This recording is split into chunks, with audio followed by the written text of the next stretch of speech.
अस्सलाम वालेकुम। कैसे हैं आप लोग? उम्मीद करता हूँ सब खैरियत से होंगे। तो आज हमने स्टार्ट करनी थी 1.2। तो स्टार्ट करने से पहले कुछ बहुत ही इम्पोर्टेंट डेफिनेशन है कि जिसके बगैर हम 1.2 सॉल्व कर ही नहीं सकते, ठीक है, जिनके कॉन्सेप्ट लिए बगैर हम 1.2 से तरीके से नहीं कर सकते, ठीक है। तो इसलिए उससे पहले हम वो कुछ डेफिनेशंस पढ़ते हैं। तो आते हैं उसकी तरफ। तो कहता है जी टाइप ऑफ मैट्रिक्स। कहता है there are several matrices but some mentioned below, ठीक है। कहता है वो बहुत सी मैट्रिसेस हैं, बहुत सी मैट्रिक्स की टाइप है, मगर उसमें से कुछ जो जैसे कि बुक के ऊपर हैं तो वो हम इधर देखेंगे। तो सबसे पहले कौन सी है जी? रो मैट्रिक्स, ठीक है। रो मैट्रिक्स में कहता है वो कि ऐसी मैट्रिसेस जिसमें ओनली वन, ठीक है, a matrix is called a row matrix if it has only one row, ठीक है। जब भी आपको मैंने बताया था पहले लेक्चर में भी कि जब भी आपको रो लफ्ज़ आए ना तो आपके जहन में एक हॉरिजेंटल लाइन गर्दिश करना स्टार्ट करनी चाहिए, ठीक है। तो कहता है ऐसी मैट्रिक्स जिसमें सिर्फ एक रो हो, कॉलम जितने मर्जी हो, उससे में कोई लेना देना नहीं है, ठीक है। बस एक रो हो, वो कौन सी मैट्रिक्स होती है? Row matrix. अब जी एग्जाम्पल की मदद से हम देख लेते हैं। फॉर एग्जांपल ये फर्स्ट वाली एग्जांपल है, एम वाली। तो वो कह रहा है ये रो मैट्रिसेस है, हम देखते हैं कैसे। तो हम देखेंगे जी रो हम कैसे फाइंड करते हैं? एक हॉरिजेंटल लाइन लगा के। ये देखिए इसमें कितनी रो बन गई हैं फिर आपके हिसाब से? एक ही। तो कौन सी मैट्रिसेस होगी ये? Row matrix. दूसरी एग्जांपल भी हम वाले देखते हैं। इसमें देखते हैं वो कहते हैं एक वन है और एक माइनस वन है। अब आप देखो कि इसमें भी सिर्फ एक रो बन रही है, तो कौन सी मैट्रिक्स हो गई है? रो मैट्रिसेस। तो उसके बाद देखते हैं हम नेक्स्ट। तो वो क्या कह रहा है? क्या है? Column matrices. तो कॉलम मैट्रिक्स भी हम देखते हैं क्या होती है। तो कहता है a matrix is called column matrix if it has only one column. कहता है एक ऐसी मैट्रिक्स है जिसके अंदर सिर्फ एक कॉलम है। कॉलम के बारे में मैंने आपको बताया था, जब भी कोई कॉलम वगैरह आपके सामने है तो आपके जहन में गर्दिश करना चाहिए एक वर्टिकल लाइन, मतलब ऊपर से नीचे की तरफ एक लाइन जैसी होती है, ठीक है। तो आप एग्जाम्पल से आपको मज़ीद समझ आ जाएगी। आप देखिए कि ये कॉलम दिया हुआ है, मतलब मैट्रिक्स दिया हुआ है। इसमें देखिए अब कितने कॉलम है, ऊपर से नीचे कितने कॉलम बन रहे हैं? एक, ठीक है। यहाँ पे भी आपको वाज़ह तौर पर दिखाई दे है, ठीक है। अब एन वाले में देख लेते हैं कितने कॉलम है, सॉरी, ऊपर से नीचे एक कॉलम है, मतलब कि कौन सी मैट्रिक्स है? Column matrix. अच्छा, तो हम अगली मैट्रिक्स की तरफ जाते हैं। उसके बाद मैट्रिक्स या रेक्टेंगुलर मैट्रिक्स, ठीक है। अब रेक्टेंगुलर मैट्रिक्स क्या होती है? तो कहता है अ मैट्रिक्स एम, ठीक है। ये कोई भी उसने मैट्रिक्स का नाम रख लिया एम, ठीक है। कहता है कोई भी मैट्रिक्स एम है, ठीक है, इज कॉल्ड रेक्टेंगुलर मैट्रिक्स, ठीक है, if the number of row, क्या कह रहे हैं चीज़ें, एक number of row are not equal the number of columns. अब अब समझिए। कहता है कोई ऐसी मैट्रिक्स है, ठीक है, आपके पास कोई ऐसी मैट्रिक्स है जिसका आप आर्डर फाइंड करते हैं। आर्डर को मैंने आर्डर का आपको बताया था, नंबर ऑफ रो होती हैं और नंबर ऑफ कॉलम होते हैं। तो अब आप कोई ऐसी मैट्रिक्स है, आप उसका आर्डर फाइंड करते हैं। कहता है उसमें number of row and number of column की तादाद इक्वल नहीं आती, ठीक है। फॉर इक्वल नहीं आती तो वो रेक्टेंगुलर मैट्रिक्स। फॉर एग्जांपल हम देखते हैं एग्जांपल से, ठीक है। तो इसमें आप देखो रो कितनी है? 1 2 एंड 3। रो कितनी हो गई? 3। एंड कॉलम देखिए तो एक ये वाला और एक ये वाला, मतलब कि क्या बन गए? 3/2, मतलब कि इसकी वो इक्वल नहीं है ना, सॉरी, इसके वो कॉलम और रो की तादाद इक्वल नहीं है, तो कौन सी बन गई? रेक्टेंगुलर, ठीक है। अब एग्जांपल नंबर बी में आते हैं। तो अब देखो इसके अंदर एक ये रो है, एक ये रो है, ठीक है। तो कितनी रो बन गई? 2। तो कॉलम एक ये वाला और एक ये वाला कितने कॉलम बन गए 3, मतलब कि number of row not equal to number of columns, तो क्या बन गई रेक्टेंगुलर मैट्रिसेस। ठीक है, अब सी की तरफ आते हैं तो इसके अंदर एक ये रो है, तो रो और कोई भी नहीं है, कॉलम देखते हैं कि ये एक ये मतलब कि रो कितनी है एक और कॉलम कितनी है 3, मतलब कि नॉट इक्वल टू ए रो। ठीक है, तो इस तरह ये भी कौन सी बन गई है रेक्टेंगुलर। ठीक है, तो उसके बाद जाते हैं कौन सी है, तो उसके बाद देखते हैं स्क्वायर मैट्रिसेस। ठीक है, तो स्क्वायर में क्या कहते हैं, a matrix is called a square matrix if the number of row, ठीक है, number of row and columns are equal. अब आप देखें रेक्टेंगुलर मैट्रिक्स में आपने क्या पढ़ा है कि number of row and number of column equal नहीं थे। अब इसमें वो क्या कह रहा है कि number of row and number of column equal है। अब आप देखो फॉर एग्जांपल ए वाला, तो कितनी रो है इसके अंदर, एक ये है और एक ये है, कितनी रो हो गई 2, और कॉलम एक ये है एक ये है, कितने कॉलम हो गए 2। अब इसके अंदर देखें रो एक ये सॉरी कॉलम एक ये है एक ये है एक ये है, 3 कॉलम हो गए और 3 ही रो हो गई। मतलब कि क्या कहना चाह रहा था कि वो number of row equal to number of column तो फिर होती है। अब इसका क्या था 2/2, इसका 3/3, तो वो यही तो कह रहा था कि number of row is equal to number of column, तो वो कौन सी मैट्रिक्स होती हैं स्क्वायर मैट्रिक्स। अब नेक्स्ट चलती हैं, तो नेक्स्ट है नल और ज़ीरो मैट्रिक्स। ये आपने जितनी भी डेफिनेशन है ना इनको अच्छी तरह से याद करना है, इनको अच्छी तरह से समझना है। ठीक है, क्योंकि यही आपको 1.2 सॉल्व करने में मदद देगी। अब देखिए null and or zero matrix. ठीक है, वो इसमें क्या कह रहा है कि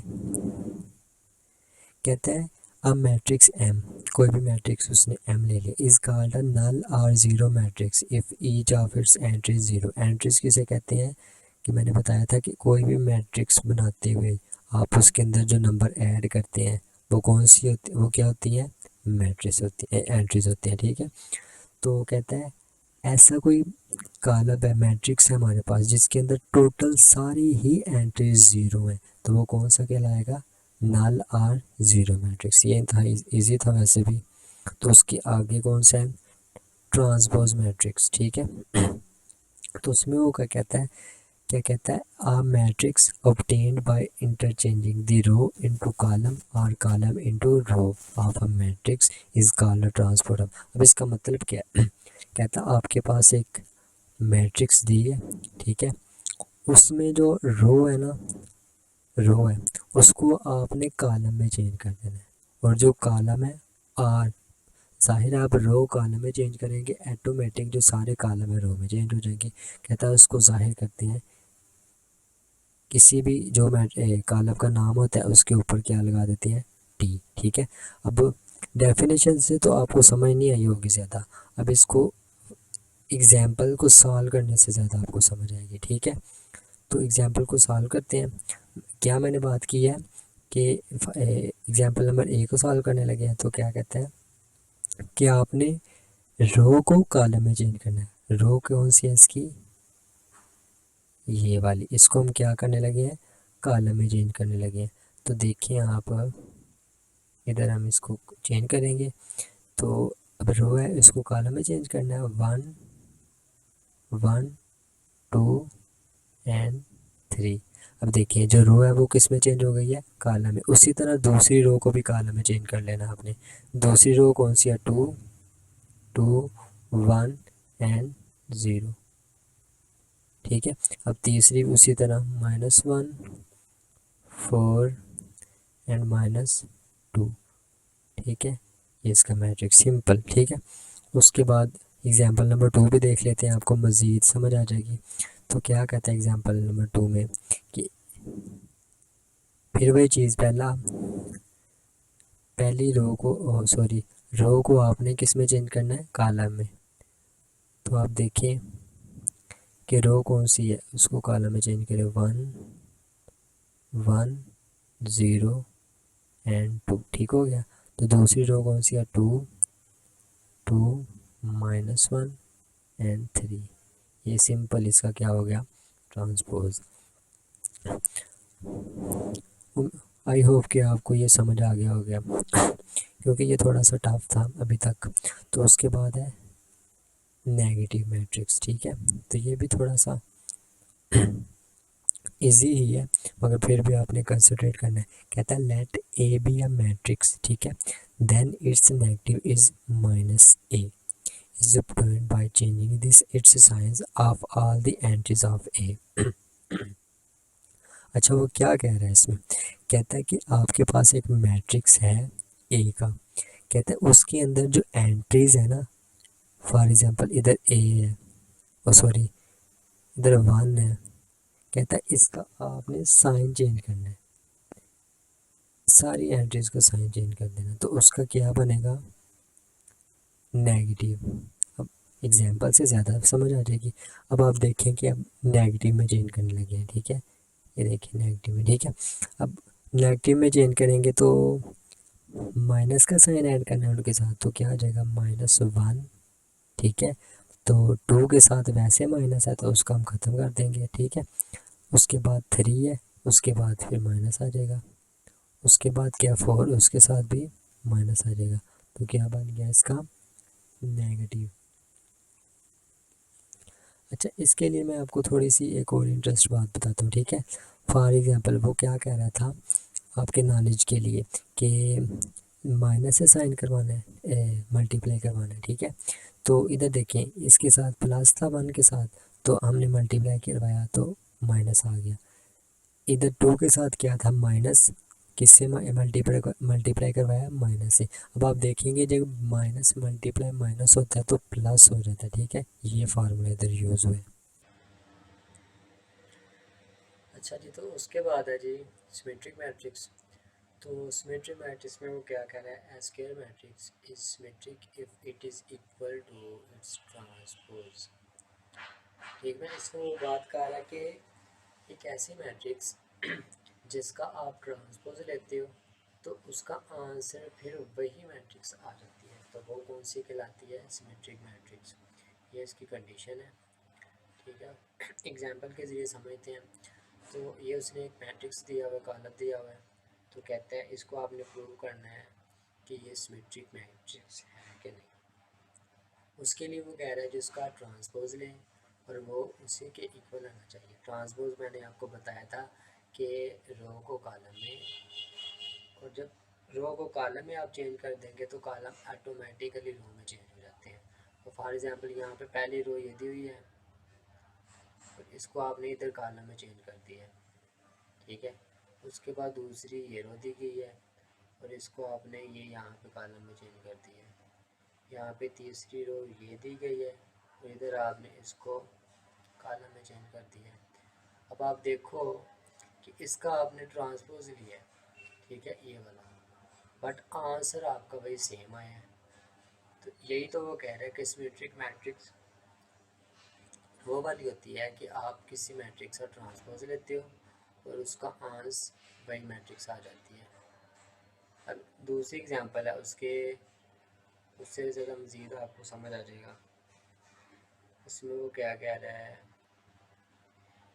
ये आपके पास पहली रो दी हुई है, ठीक है, 2 1 3, ठीक है।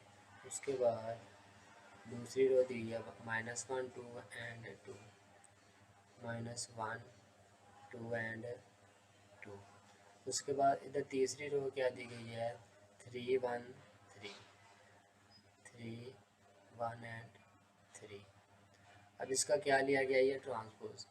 अब इसका ट्रांसपोज तो लिया गया है, मगर आप देखो कि इसका जो आंस है, इसका जो ट्रांसपोज का आपने आंस लिया है वो सेम वही मैट्रिक्स आ रही है, ठीक है।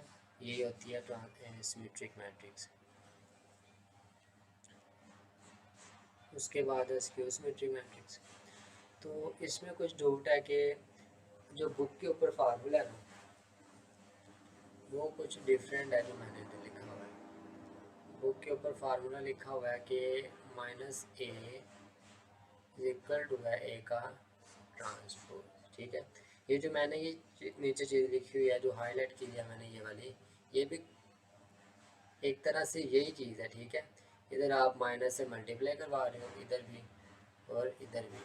ठीक है, ये माइनस माइनस प्लस हो जाएंगे, plus A is equal to minus A का ट्रांसपोज। ठीक है, ये जो मैंने दूसरा फार्मूला बनाया इससे सॉल्व करना ज़्यादा इजी है। ठीक है, तो अब देखते हैं स्क्यू सिमेट्री क्या होती है। कहते हैं असिमेट्रिक, सॉरी, कहते हैं स्क्वायर मैट्रिक्स। सबसे पहले इधर भी उसने कंडीशन लगाई है कि जो स्क्यू सिमेट्रिक होगी सबसे पहले तो वो स्क्वायर मैट्रिक्स होने चाहिए। अब स्क्वायर मैट्रिक्स मैंने आपको बताया कि जिनका आर्डर मतलब कि आर्डर मतलब रो एंड कॉलम की तादाद को कहते हैं, जिनकी रो की तादाद और कॉलम की तादाद सेम है, मतलब 2/2 या 3/3 4/4 ऐसे। तो तरीके की तरफ आते हैं। A square matrix A is said to be skew symmetric if a is equal to minus A का ट्रांसपोज। इसके कहने का क्या मतलब है, जरा गौर करें कि वो कह रहा है ए आपके पास कोई मैट्रिक्स दिया है उसने। ठीक है, तो उसके बाद कहता है सबसे पहले आपने उसका ट्रांसपोज लेना है उस मैट्रिक्स का। तो उसके बाद जो आपने ट्रांसपोज लिया है उसको उसका आपने नेगेटिव मैट्रिक्स फाइंड करना है। अब आपको मैंने ट्रांसपोज लेना भी सिखाया हुआ है, नेगेटिव मैट्रिक्स भी फाइंड करना सिखाया हुआ है। कहते हैं आपने एक मैट्रिक्स दिया हुआ है उसका ट्रांसपोज लेना है और उसका ट्रांसपोज का नेगेटिव मैट्रिक्स लेना है। तो जवाब क्या आना चाहिए, जो मैट्रिक्स जवाब में आएगा वो आपको मैट्रिक्स ए मिलना चाहिए। ठीक है, फॉर एग्जांपल उसने इधर हमें दिया हुआ है मैट्रिक्स ए ये वाला। ठीक है, अब सबसे पहले हम इसका देंगे ट्रांसपोज। ट्रांसपोज में आपको मैंने बताया था रो को कॉलम में ऐसे बारी बारी सबको चेंज करना है। ठीक है, तो इसका क्या आ जाएगा ट्रांसपोज। उसके बाद आप उसका नेगेटिव। अब नेगेटिव कैसे लेते हैं, नेगेटिव में मैंने आपको बताया था जो भी आपको मैट्रिक्स दिया होगा ना उसके अंदर जो एंट्रीज होंगी, एंट्रीज आपको मैंने बताया था कि एंट्री जिस चीज़ से जिस नंबर से मिलके कॉलम मैट्रिक्स बनता है उसे कहते हैं एंट्रीज। अब आप सबको आपने ना माइनस से मल्टीप्लाई करवा देना। ठीक है, उधर ज़ीरो था इधर ज़ीरो ही आ गया, ज़ीरो को माइनस से करवाओ कोई फ़र्क नहीं पड़ता। उधर -2 था तो इधर 2 आ गया माइनस से मल्टीप्लाई करके। इधर -3 था तो माइनस से मल्टीप्लाई करवाया तो 3 आ गया। इधर 2 है और माइनस से मल्टीप्लाई कराया तो -2। एज इट ऐसे आपने सबको ऐसे ही करवा लेना। तो आप जो आपका जो आंसर है वो आपने देखना है क्या इक्वल टू ए के है। ये जो आपका आंसर है ये ए के इक्वल है कि नहीं, ये वाला ए मैट्रिक्स अगर तो है तो आप इधर प्रूव कर चुके हैं कि स्क्यू सिमेट्री की जो कंडीशन दी हुई है ए is equal to minus A का ट्रांसपोज वो हमने प्रूव कर दिया। उसके बाद ये कुछ मैट्रिक्स हैं। उसके बाद है डायगोनल मैट्रिक्स। डायगोनल मैट्रिक्स में कहते हैं अ स्क्वायर मैट्रिक्स। इधर भी उसने कंडीशन लगाई है कि जो डायगोनल मैट्रिक्स होती है ना वो स्क्वायर मैट्रिक्स होती है। is called a diagonal matrix if at least any one of entries of its diagonal it not zero। इधर n की जगह m लिखा गया sorry, and non diagonal entries are zero. ठीक है, अब इसकी डेफिनेशन को आप मैं समझा देता हूँ कि क्या कहना चाह रहा है वो। सबसे पहले तो आपको पता होना चाहिए कि डायगोनल नंबर्स क्या होते हैं। ठीक है, किसी भी मैट्रिक्स के अंदर आपने देखने हैं ये इस तरतीब से जो नंबर दिए होते हैं ना इस तरतीब से ये वाली तरतीब होती है, इसे कहते हैं डायगोनल। ठीक है, डायगोनल नंबर्स। वो कहना चाह रहा है कि कोई भी ऐसी मैट्रिक्स है आपके पास उसके अंदर जो डायगोनल नंबर्स है ना वो कम से कम उन नंबरों में से एक नंबर ऐसा होना चाहिए जो नॉन ज़ीरो हो, मतलब कि ज़ीरो ना हो। अब आप देखो पहली कंडीशन ये बता रहा है और दूसरी कंडीशन में वो बता रहा है कि नॉन डायगोनल। अब नॉन डायगोनल कौन से हैं, बाकी जो हमारे पास बच जाते हैं ये वाले और ये वाले जो हमारे पास हैं वो है नॉन डायगोनल्स और वो कहता है वो ज़ीरो होना चाहिए। ठीक है, वो हमारे पास हैं। अब दूसरी एग्जांपल देख लेते हैं। उधर फिर वो डायगोनल मैट्रिक्स ये नंबर सॉरी ये हैं तो उनमें क्या कह रहा है कम से कम एक जो है वो नॉन ज़ीरो होना चाहिए, तो वो हमारी कंडीशन फुलफिल हो गई है। उसके बाद नॉन डायगोनल वो कहता है ज़ीरो होना चाहिए। और ये हमारे पास 0 है। ठीक है, एक दफ़ा आपने रीड खुद भी करनी है बुक से, तो आपको ज़्यादा समझ आ जाएगी। फिर उसके बाद आ गया है कि स्केलर मैट्रिक्स। अब स्केलर मैट्रिक्स क्या है, कहते हैं आ डायगोनल मैट्रिक्स। अब डायगोनल में वो कह रहा था कि जो डायगोनल मैट्रिक्स होती है वो स्केयर होनी चाहिए। अब स्केलर में कह रहा है वो डायगोनल मैट्रिक्स होनी चाहिए। ठीक है, कहता है a diagonal matrix is called a scalar matrix if all the diagonal entries are same and non zero. ठीक है, सबसे पहले तो वो कह रहा है स्केलर मैट्रिक्स जो होती है वो डायगोनल मैट्रिक्स होनी चाहिए। ठीक है, अब डायगोनल मैट्रिक्स मैंने आपको बताया कि उसकी डायगोनल नंबर में से कम अज़ कम एक नंबर ऐसा होना चाहिए जो नॉन ज़ीरो होता है, और नॉन डायगोनल्स में जो बाकी ज़ीरो होने चाहिए। ठीक है, ये वाले नॉन डायगोनल्स, और ये वाले डायगोनल में से कम अज़ कम एक होना चाहिए था, एक नॉन ज़ीरो होना चाहिए था किसमें, डायगोनल में। अब वो स्केलर में भी वही बात कर रहा है कि ये जो आपके पास डायगोनल नंबर्स हैं ना, वो आपके पास सेम होने चाहिए। वो ये नहीं कह रहा कि 2 होने चाहिए, 3 होने चाहिए, 4 होने चाहिए। कहता है जो भी है आपके पास वो होने सेम चाहिए, जो भी हो आपके पास, बेशक ए हो, बी हो, सी हो, के हो, जी हो, एक्स हो, या गिनती का कोई भी नंबर, रियल नंबर्स कोई भी हो, बट होने सेम चाहिए।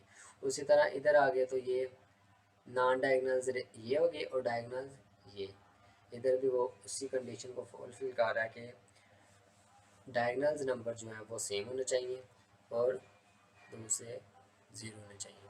उसके बाद है आइडेंटिटी मैट्रिक्स। आइडेंटिटी मैट्रिक्स में क्या कह रहा है, कहता है अ डायगोनल मैट्रिक्स। इधर भी वो कंडीशन लगा रहा है कि जो आइडेंटिटी मैट्रिक्स है ना, वो सबसे पहले तो डायगोनल होनी चाहिए। डायगोनल आपको फिर बता दूं कि जिनके डायगोनल्स के नंबर में से कम एक नंबर नॉन ज़ीरो हो, और नॉन डायगोनल नंबर में से सारे के सारे ज़ीरो होने चाहिए। ठीक है, सबसे पहले तो इधर नॉन डायगोनल्स में सब के सब ज़ीरो हैं। ठीक है, उसके बाद वो कह रहा है is called identity matrix if all the diagonal entries are 1। ठीक है, अब वो मैं ज़रा थोड़ी सी पिछली डेफिनेशन के ऊपर फिर जाता हूँ कि उसमें वो जो डायगोनल मैट्रिक्स में था वो कह रहा था कि कम अज़ कम एक जो है ना, डायगोनल्स में से कम अज़ कम एक एंट्रीज होनी चाहिए नॉन ज़ीरो। ठीक है, उसके बाद वो स्केलर में क्या कह रहा था कि कम अज़ कम एक कम अज़ कम सॉरी कह रहा हूँ कि आपके पास जो डायगोनल नंबर है ना वो सेम होने चाहिए। उसके बाद अब जो आइडेंटिटी में वो कह रहा है कि उसके पास जो डायगोनल्स नंबर है वो होने ही वन चाहिए, होने ही वन चाहिए,